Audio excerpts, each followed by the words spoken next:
السلام علیکم اسٹوڈنٹس، آج ہم تدریسی کتاب کے سبق نمبر 25 نظم پاکستان کا مرکزی خیال اور خلاصہ کریں گے۔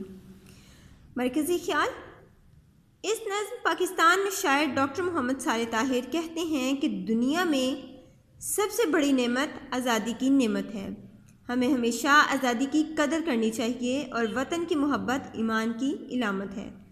ہمیں اپنے وطن سے محبت کرنی چاہیے اور دن رات اس کی ترقی و خوشحالی کے لیے محنت کرنی چاہیے۔ خلاصہ۔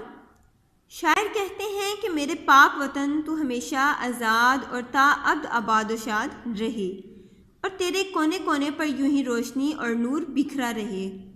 اے وطن تو اسی طرح آزادی کے گیت گاتے ہوئے مستانہ چال چلتا رہے۔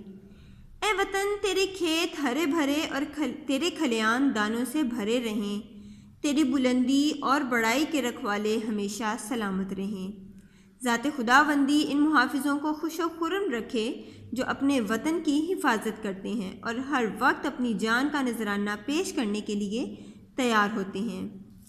اے وطن تو ہمیشہ بلندیوں کو چھوئے، یعنی تیرا مقام ساری دنیا میں اونچا اور بلند ہو اور تمام دنیا کے ممالک میں تیرا سر فخر سے اونچا ہو، تو ان میں اعلیٰ مقام حاصل کرے۔ اور اے وطن تو ہمیشہ ترقی و خوشحالی کی بلندیوں کو پانے کے لیے دوڑ دھوپ میں لگا رہے اور تیرے شاہین ہمیشہ کامیاب و کامران رہیں۔ اے وطن تو ہمیشہ آزاد رہے اور اے وطن تو ہمیشہ شاد و آباد رہے۔ جی اسٹوڈنٹس، یہ تھا ہمارا آج کا کام۔ آپ نے اس کو یاد کرنا ہے اور اپنی کاپیز پر لکھنا ہے۔ اللہ حافظ۔